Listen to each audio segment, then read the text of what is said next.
It's pretty difficult. As far as as far as that goes, we're a metal band. We're gonna make it or break it, by playing live. Not, not by record sales, not by any of that. The current music industry is we have to play live, and if there's any revenue, it's from T-shirts. It's not from records. It's not from the music we actually make. I agree. So I say this jokingly a bunch, but it's kind of true. We are, from a business perspective, we are traveling T-shirt vendors. Yes. Kind of, yeah. Yes, that's what I always dreamed of doing, is traveling the world and selling T-shirts. Yeah.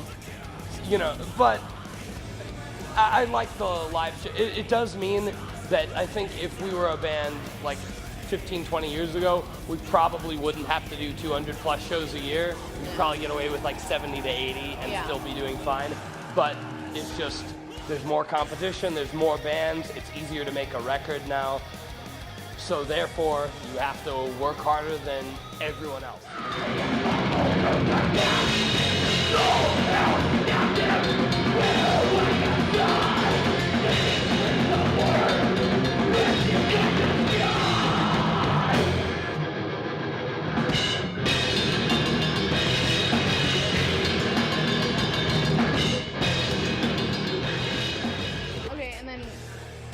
I heard you guys got pulled off Spotify recently. How do you feel about that? Like, is it harder? Do you think it's gonna be harder to reach new fans? I feel like I understand our record label's reasons for pulling their whole catalog off that. It's not just us. Century Media pulled their catalog off of Spotify. I feel in some ways, okay, I know how to pirate shit. It's really easy. Search album I am looking for, Rapid Share. Done. Get uTorrent, done. You can get any album in about under 10 minutes. Yeah. If it's really obscure, you might have to look for half an hour. Oh no, And so it seems almost a little pointless pulling us off of there.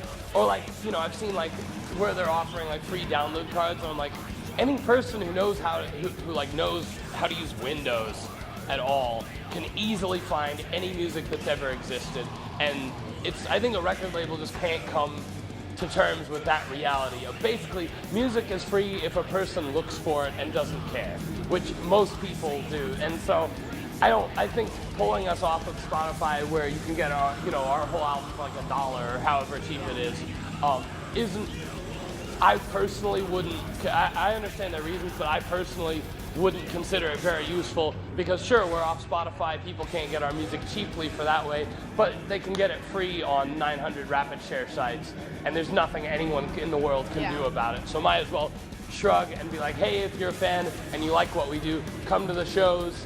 That's how you really support a band in the modern age, Still buy the records, of course, because it keeps the label in business and allows the label to support the band as well. So, not saying you shouldn't buy records, because buying records is way more badass than having MP3 files. It's just more badass, and there's really no question about it. If you disagree, I'm sorry to inform you, but you're wrong. And, but for some people, they don't care about the badassness of their format of music. But no matter what you do, I'm just happy because my dream was to play metal. I'm just happy that people want to listen to my music in any way, mine and our music, stuff that I've been a part of, and it makes me proud that people want to hear it. So for me, it's not the end of the world, and I grew up in a world where you can pretty much download any music for free. Growing up in that world, you have to adjust. It's been like since like 97 that basically all music has been free on the internet. I knew how to use the internet since I was pretty young, so I was on that as soon as it started. I'm not surprised at all that people download our records, but that's more, I guess, why we consider ourselves such a live band, because we all know from being people of this era, I guess, that there's no way in fucking hell that record sales are going to carry us. It's going to be live shows, sweat and blood, pretty much.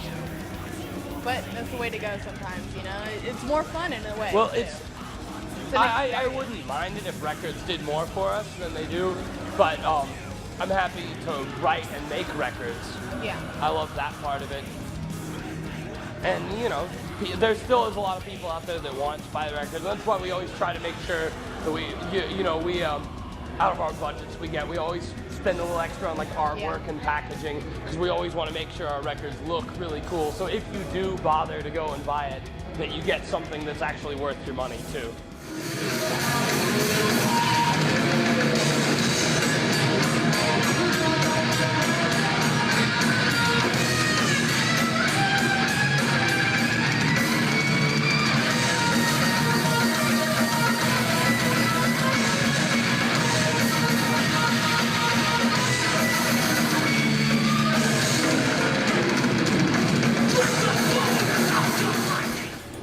What's next for you guys? What's the next upcoming thing that you guys are doing besides this tour? U.S. tour. Well, another Besides tour, of course. We have about actually more than a month left of dates with this tour. Our last show of this whole round of shows is March 21st in Oklahoma City, and then we'll book it home. And then in May we're going on tour with Destruction. I think it starts at the end of April, and that's our last U.S. tour that we have lined up for the time being. We have other stuff going on. We're playing summer festivals in Europe, and we're going to try to hit up Central America, South America, Asia, Australia. That's all in the books for this year. Awesome. Yeah. Well, congratulations on going out of the United States, you know. It's always fun to travel somewhere new. And some of the best metal fans are in places like Europe. outside of the States. Huge in metal. Europe is great for metal, and even more like, you know, and then not that many bands will say go to like Central or South America by comparison. Yeah. And I, you know, from my experience in Central America, I haven't been to South America, the fans have been awesome, like over the top crazy. Great. And same with Southeast Asia, a lot of parts of that, Japan as well. I've heard Japan is huge with like metal and any kind of like new artist that goes in there, they go crazy. We had some great shows in Japan. They were really good. We played with Toxic Holocaust and Municipal Waste there. I wish we could get that bill together actually in the U.S. or Europe, because I think it would do well, and I think it would be a good statement. So if it's unlikely, if any of those dudes from those bands are listening, we should do that, because it would be a strong statement of like a new thrash tour with I think 3 different styled bands, 3 different takes on what new thrash metal can sound like, you know, in 2012. In America, that would be killer. It would be a great show for the fans, I think. All right. It was a great show in Japan when we did it. It definitely was. That's why I say this. All right. I mean, that's all the questions I have for you today. Thank you again for talking to us. It means a lot to us. It means a lot to your fans. And all right. Yeah. So he's gonna drink some more of his beer. And it's my least favorite beer. It's Budweiser. But yeah, thank you again. Yeah. So yeah, it's Metalluminati, motherfuckers. Hell yes. Like